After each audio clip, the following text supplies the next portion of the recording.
গল্পকথার আসরে আপনাদের সকলকেই স্বাগত। আজ আপনাদের জন্য শীর্ষেন্দু মুখোপাধ্যায়ের অঘোরগঞ্জের ঘোরালো ব্যাপার বড় গল্পটির চতুর্থ পর্ব।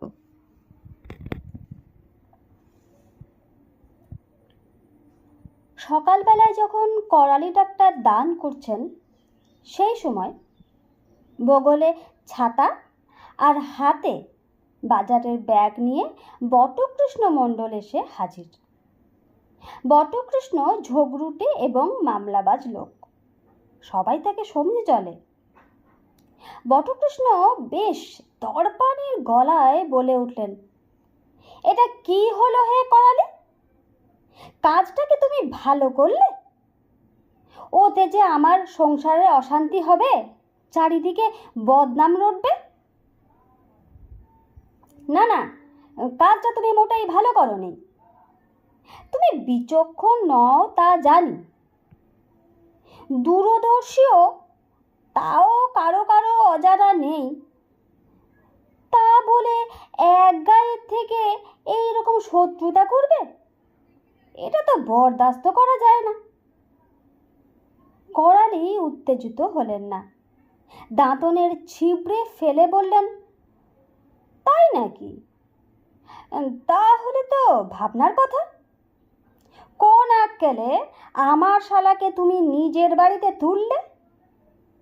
এটা ঠিক যে শ্বশুর বাড়ির সঙ্গে আমার সম্পর্ক ভালো নয়, মুখ দেখা দেখিও নয়, মামলাও চলছে।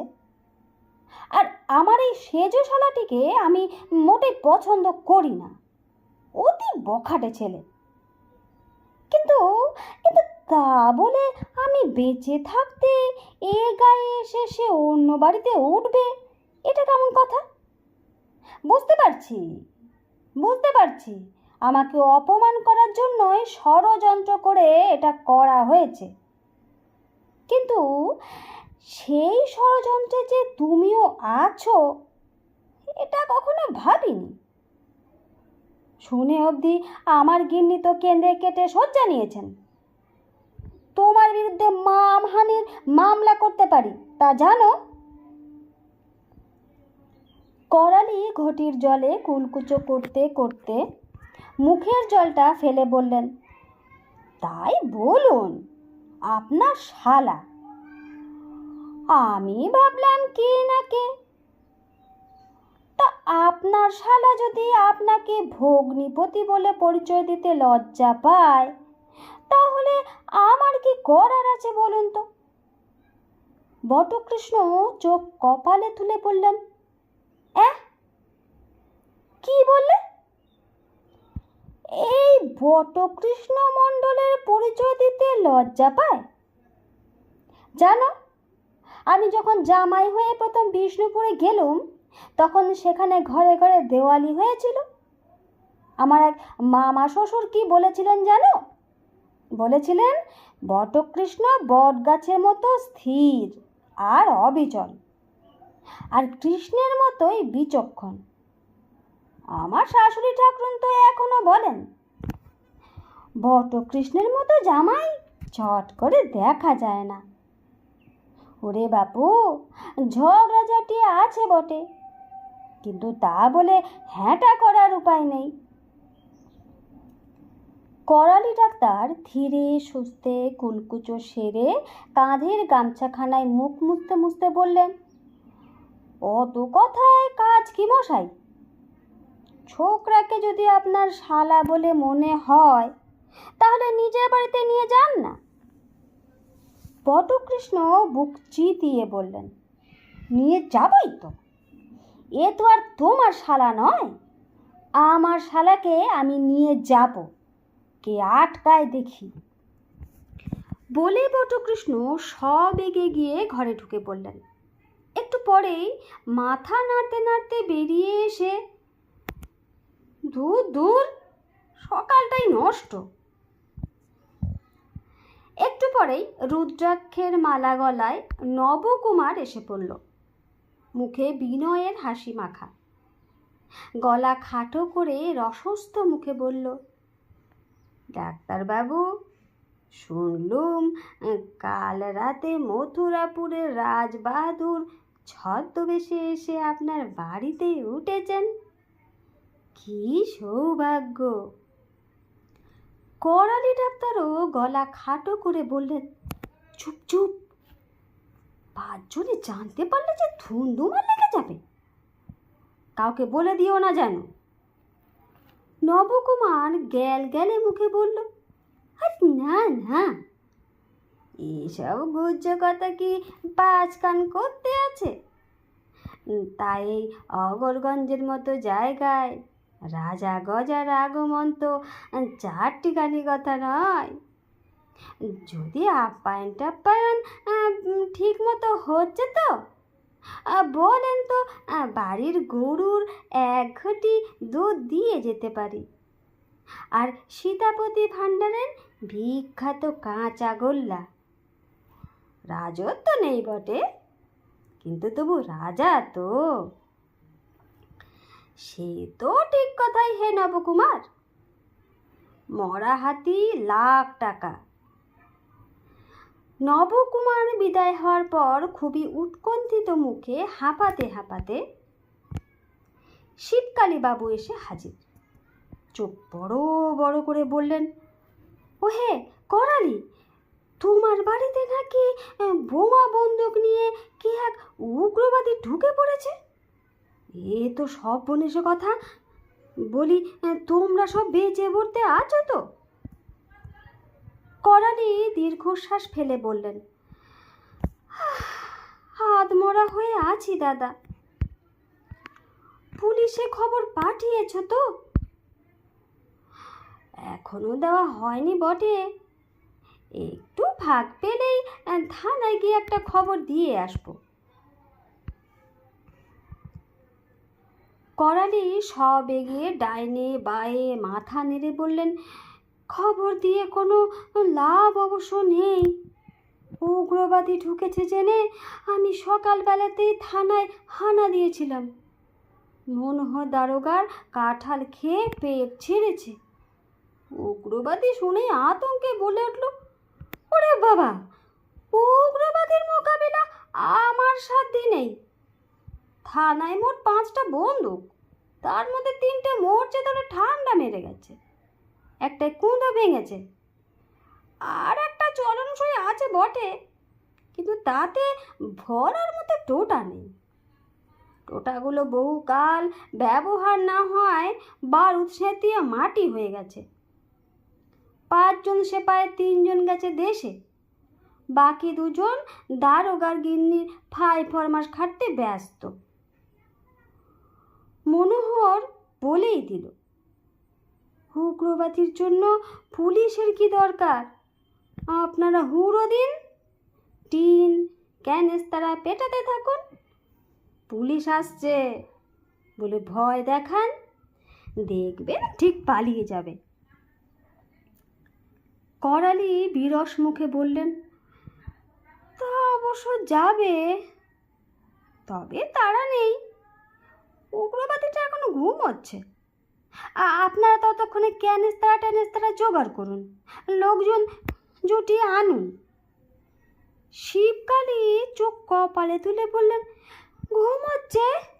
উগ্রবাদীটা ঘুমোচ্ছে? এ তো ভালো কথা নয়। দেশটা যে অরাজকতায় ভরে গেল হে। জন্মেও কখনো শুনিনি যে উগ্রবাদীরা ঘুমোয়। করালি ব্যথিত গলায় বললেন, ঠিকই বলেছেন, খাঁটি উগ্রবাদী কি দেশে আর আছে? না, এর একটা বিহিত করতেই হবে বলে উত্তেজিত শিবকালী প্রস্থান করলেন।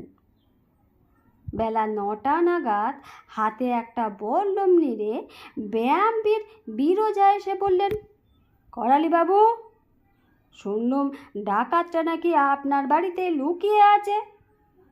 আছেই তো। আপনি কি জানেন ওর মাথার দাম 10,000 টাকা? এ তো পুরনো খবর, সবাই জানে। ডাকাতটার কাছে বন্দুক পিস্তল নেই তো? তার নেই, কোমরে দুটো পিস্তল আর ঝোলা ব্যাগে গোল গোল কি যেন দেখছিলাম বটে। বোমা হতেও পারে। বিরজা একটু দমে গিয়ে বলল, আপনি বরং ওকে আমার কাছে স্যারেন্ডার করতে বলুন। স্যারেন্ডার করলে আমি কিছু করব না, শুধু আলগোছে গিয়ে সরকার বাহাদুরের হাতে জমা করে দেব। করালি সপ্রশংস গলায় বললেন, তোমার মতো ডাকাবুকো ছেলেই তো গায়ের ভরসা। ডাকাতটার কপালে কষ্ট আছে দেখছি। কিন্তু বলি কি, একটু রয়ে সয়ে এগোনো ভালো। তুমি বীর এ তো সবাই জানে, আর বল্লমও ক্ষেত্র বিশেষে অস্ত্র হিসেবে মন্দ নয়। কিন্তু গুলি টুলি ছুড়লে লেগে টেগে যেতে পারে তো। বিরজা 1.5 পা পিছিয়ে গিয়ে বলল, দেরি করা কি ঠিক হবে? খবর চাউর হয়ে গেলে মেলা ভাগিদার জুটে যাবে যে। করালি গলা চুলকোতে চুলকোতে বলল, সেটাও একটা চিন্তার কথা বটে। ডাকাত তো মোটে একটা, আর খবরও সবাই 44 জন জানে কি না। 10,000 টাকা যে কত ভাগে ভাগ হবে কে জানে। খুঁজে পেতে দেখো তো আরো 2-4টে ডাকাত পাও কি না। এই কথায় বিরজা কি বুঝলো কে জানে, তবে মুখটা শুকনো করে চলে গেল। একটু বেলার দিকে জটেশ্বর এসে হাজির হতেই করালি খাপ্পা হয়ে বললেন, এ নিশ্চয়ই তোমার কাজ। জটেশ্বর নিরুদ্বেগে মুখে বারান্দায় চেয়ারে বসে বললেন, তা তো বটেই, কিন্তু কোন কাজটার কথা বলছো? সারাদিনে 100 লোকের কাজ থাকে, কোন কাজটার কথা হচ্ছে সেটা খোলসা করে না বললে বুঝবো কি করে? লোকটার কথা সারা গায়ে রটিয়ে বেরিয়েছ, আর সকাল থেকেই নানা মতলবে নানা লোক এসে হাজির হচ্ছে। আহা, রটাতে যাব কেন? ওগরগঞ্জ ছোট্ট জায়গা, হাওয়ায় খবর ছড়িয়ে যায়। বটবেলের বাদ ব্যাধি থেকে অটল বাবুর পটল তোলা অবধি কোন খবরটা গোপন আছে বলতে পারো? তা তোমার অতিথির খবর কি? সে কি এখনো বেঁচে পড়তে আছে? তোমার চিকিৎসায় তো তার পটল তোলার কথা, তোলেনি এখনো। করালি চিন্তিত মুখে বললেন, না হে। জটেশ্বর উদ্বিগ্ন মুখে বললেন, এখনো গ্যাঁট হয়ে বসে আছে নাকি? মরার মতো অবস্থা নয়, তবে তার কিছু মনে পড়ছে না। এমনকি শঙ্কাহরণ, বিপদভঞ্জন আর গিন্নি মিলে অনেক চেষ্টা করেও তাকে কথা বলাতে পারেনি। কেবল ফ্যাল ফ্যাল করে তাকিয়ে থাকে। সর্বনাশ! তবে তো ভালো জ্বালা হলো। তা হলো, জলে ডুবে থাকলে অনেক সময় এরকম হতে পারে। তার উপর গুলি লেগেছে। আরে, একটা তেজি ওষুধ বা ইঞ্জেকশন দাও না ঠুকে, নইলে 1 দলা চবনব্রাশ খাইয়ে দাও, সঙ্গে একনের 30 বা পালসেটিলা। করালি ভ্রু কুচকে বললেন, আরে ডাক্তারি বিদ্যে বলিও না তো, ওটা পয়সা খরচা করে শিখতে হয়, বুঝলে? পয়সা খরচ করলে কি আর শেখা যায় হে? তাহলে তো তুমিও শিখতে। একটা জলে ডোবা রুগীকে ভালো করতে পারলে না, আবার ডাক্তারি শেখাচ্ছ। যাও, বরং বউঠানকে চায়ের কথাটা বলে এসো গিয়ে।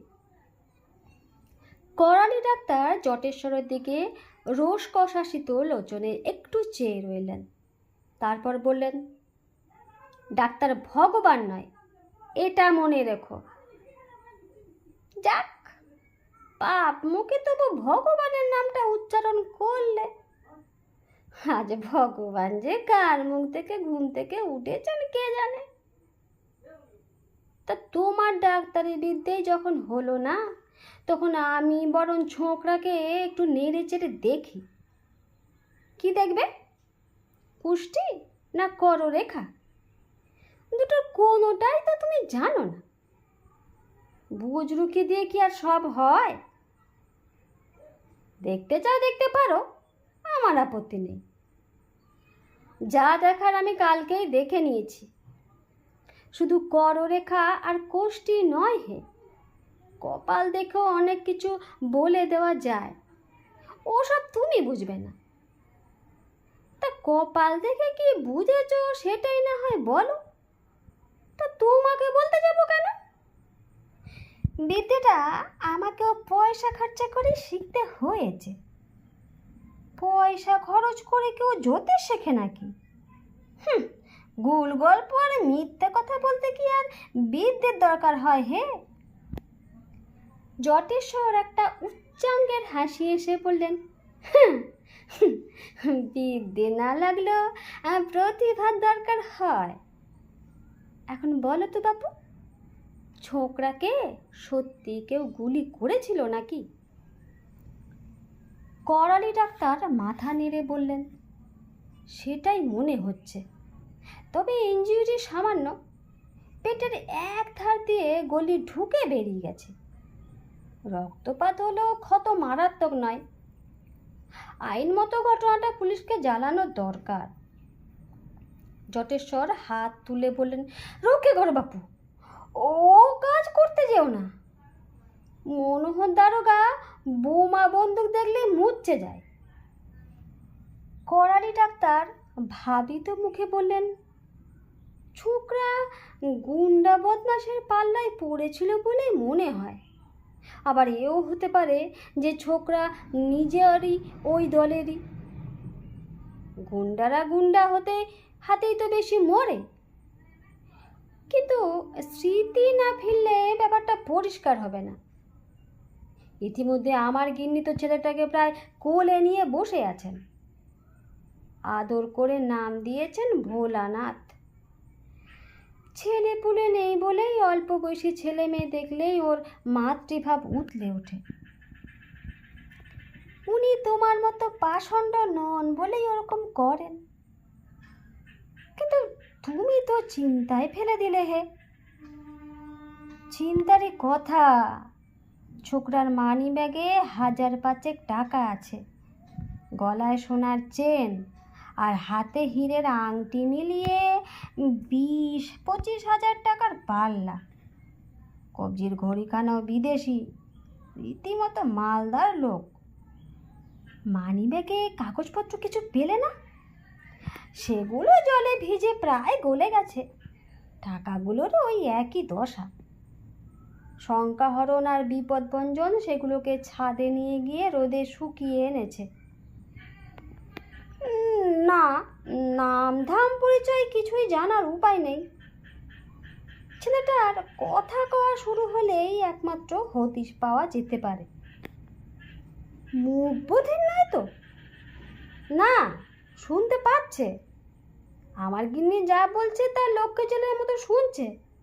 খাও বললে খাচ্ছে, দাঁড়াতে বললে দাঁড়াচ্ছে, বসতে বললে বসছে। জটেশ্বর হেলান দিয়ে বসে চোখ বুজে বললেন, কাল রাতে বিভূতিবাবুদের বিড়ালটা এমন বিচ্ছিরি খক খক করে শব্দ করছিল যে সুরবালা ভারী ভয় পেয়ে গেলেন। অবশ্য সুরবালার ভয় আর দুশ্চিন্তার কোনো অবধি নেই। চারিদিকে এত বিপদ আপদ আর ভয় ভীতি নিয়ে কি মানুষ বেঁচে পড়তে থাকতে পারে? চারিদিকে সর্বদাই নানা অমঙ্গলের সংকেত পান তিনি। তাই বিড়ালটার ওই শব্দ শুনে করালি ডাক্তারকে গিয়ে ভারী মিষ্টি করে জিজ্ঞেস করেছিলেন, হ্যাঁ গো, বিভূতিতে বিড়ালটার কি কাশি হয়েছে? করালি ডাক্তার খিটখিটিয়ে উঠে বললেন, তা হতেই পারে। বিড়ালের কাশি হয়, বাঘের মির্গি হয়, কুমিরের ম্যালেরিয়া হয়, আর গাছের বাত ব্যাধি হয়। বিচিত্র কি? আহা, রেগে যাচ্ছ কেন? আসলে ভোলানাথের তো ভীষণ জ্বর, বেহুশ হয়ে পড়ে আছে। ভাবছিলাম, বিড়ালটা তো এরকম অদ্ভুত শব্দ কখনো করে না। কোনো অমঙ্গল হবে না তো গো ছেলেটার? করালি ডাক্তার খুবই তেতো গলায় বললেন, আচ্ছা, আমি একজন MBBS পাস, 30 বছর প্র্যাকটিস করা ডাক্তার হয়েও যদি ভোলানাথের অবস্থা বুঝতে না পারি, তাহলে কি বিভূতির বিড়াল বেশি বুঝবে? সুরবালা ছলো ছলো চোখে বললেন, তা তো বলিনি। বলছিলাম কি, অবলা প্রাণীরা তো অনেক সময় কিছু টের পায়। শুনেছি গিরগিটিরা ভূমিকম্পের আগে টের পায়, পিঁপড়েরা বন্যার আগে টের পায়। এই তো সেদিন ভূষণবাবু মারা যাওয়ার আগের রাতে ভুলো কুকুরটা কেমন ভেউ ভেউ করে কাঁদছিল। ভূষণবাবুর কত বয়স হয়েছিল জানো? 113 বছর। ভূষণবাবুর বড় ছেলের বয়স 90, মেজর 89, আর তার পরেরটির 87। ভূষণবাবু মারা যাওয়ার পর সম্পত্তি নিয়ে 3 বুড়োর সে কি ঝগড়া, হাতাহাতির উপক্রম। তারাই কেউ কাঁদল, ভুলো কুকুরের গরজ পড়েছে ভূষণবাবুর জন্য চোখের জল ফেলার। তুমি দেখছি কিছু গ্রাহ্যই করো না, এই কিন্তু ভালো নয়। একটু আগে যে একটা পেঁচা অদ্ভুতভাবে ডাকছিল, সে কি এমনি? করালি ডাক্তার নির্বিকারভাবে বললেন, ডাকার জন্যই বেচারা মাইনে পায়। এ কথায় সুরবালার পিত্তি জ্বলে গেল, কিন্তু আর কথা বাড়ালেন না। করালি ডাক্তারকে তিনি হাড়ে হাড়ে চেনেন। ছেলেটাকে দেখা স্তক তার বড় মায়া পড়ে গেছে। কি সুন্দর কেষ্ট ঠাকুরের মতো মুখখানা তার। তার নিজের একটা ছেলে থাকলে আজ এত বড়টি হতো। কোন বাড়ির ছেলে, কোথা থেকে এলো, কি হয়েছিল, কিছুই জানার উপায় নেই। যতক্ষণ হুঁশ ছিল একটাও কথা বলতে পারেনি। করালি ডাক্তার বলেছেন স্মৃতিভ্রংশ হয়েছে। শুনে অবধি সুরবালার মনটা হায় হায় করেছে। সারা রাত উঠে উঠে গিয়ে তার নাকে হাত দিয়ে দেখেছেন শ্বাস চলছে কিনা, জ্বর কমছে কিনা। আর সারা রাত কত যে অলক্ষণী শব্দ শুনেছেন তার হিসেব নেই। এই শিয়াল ডাকলো তো ওই শোনা গেল তক্ষকের শব্দ। হঠাৎ একটা কাক খাঁ খাঁ করে উঠল। এই কুকুরের ঝগড়া তো ওই বিড়ালে ফ্যাঁস ফ্যাঁস। সুরবালা স্থির বিশ্বাস এসব মোটেই শুভ লক্ষণ নয়, কিন্তু করালি ডাক্তারকে তো বলে কোনো লাভ নেই। সকালে দেখা গেল ভোলানাথের জ্বর একটু কম, চোখ চেয়ে এদিক ওদিক কাকে যেন খুঁজছে। বাচ্চারা মা ছাড়া এ সময় আর কাকেই বা খুঁজবে? সুরবালা তাড়াতাড়ি ঝুঁকে পড়ে বললেন, কাকে খুঁজছো বাবা? মাকে? ভোলানাথ ফ্যাল ফ্যাল করে চেয়ে রইল, মুখে কথা নেই। তোমার বাড়ি কোথায় বাবা? বাড়িতে কে কে আছে? ভোলানাথ জবাব দিল না। অনেক চেষ্টা করে সুরবালা হাল ছাড়লেন। তারপর শঙ্কাহরণ আর বিপদভঞ্জনকে ডেকে বললেন, শোন বাবারা, ডাক্তারি চিকিৎসায় আমার কেমন যেন ভরসা হচ্ছে না। তোরা বরং লুকিয়ে বগলা ঠাকুরকে একটা খবর দিয়ে আয়। পেশিদ্ধ মানুষ, শুনেছি মন্ত্রতন্ত্রে জোর আছে। এই তো সেদিন বাসন্তীর হারানো ছাগলটা খুঁজে দিল, পূর্ণবাবুর 7 ব্যাধি সারিয়ে দিল। শঙ্কাহরণ চোখ বড় বড় করে বলল, কিন্তু মাটান, বগলা ঠাকুরের আগমন হলে যে কর্তাবাবু আমাদের আস্ত রাখবেন না। বগলা তান্ত্রিকের উপর যে উনি কত সাংঘাতিক খাপ্পা, চোর ধাপ্পাবাজ শয়তান, কত কি বলেন। উনি কার ওপর খাপ্পা নন বলতো? সবাইকে তো তুচ্ছ তাচ্ছিল্য করেন বলেই তো গায়ের লোকে ওকে পছন্দ করে না। আজকাল তো অনেকে বিয়ে বা শ্রাদ্ধে আমাদের নেমন্তন্নও করে না।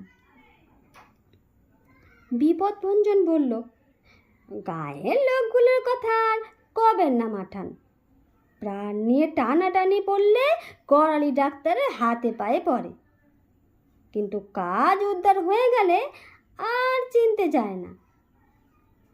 তা সে যাই হোক, বেলা 10টায় উনি চেম্বারে যাবেন, তখন গিয়ে চুপটি করে ডেকে আনিস। মন্ত্রতন্ত্রে অনেক সময় কাজ হয়।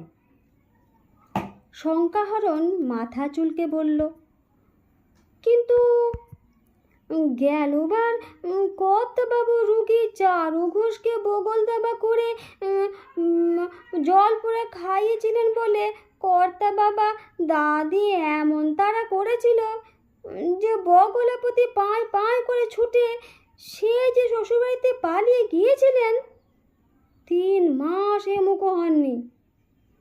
শেষে বগলাপতির শালা সম্বন্ধীরা এসে কর্তা বাবার হাতে পায়ে ধরে বগলাপতিকে ফেরত পাঠাবার ব্যবস্থা করেন।